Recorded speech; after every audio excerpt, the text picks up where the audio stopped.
Ang lupaing ninuno ay buhay.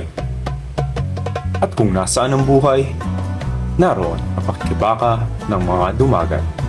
Sa ngalan ng huwad na kaunlaran, ang gubat ay pinutol, ang bundok ay binutas, at ang mga komunidad ay tinulak palayo sa sariling tahanan.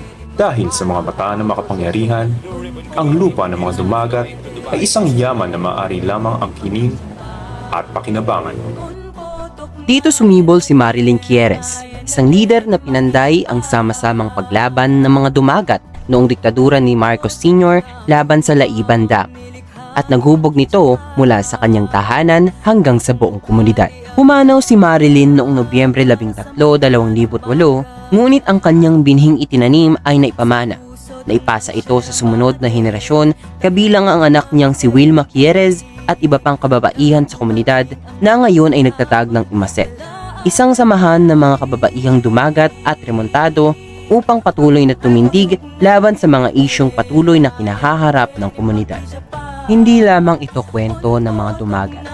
Ito ay kwento rin natin.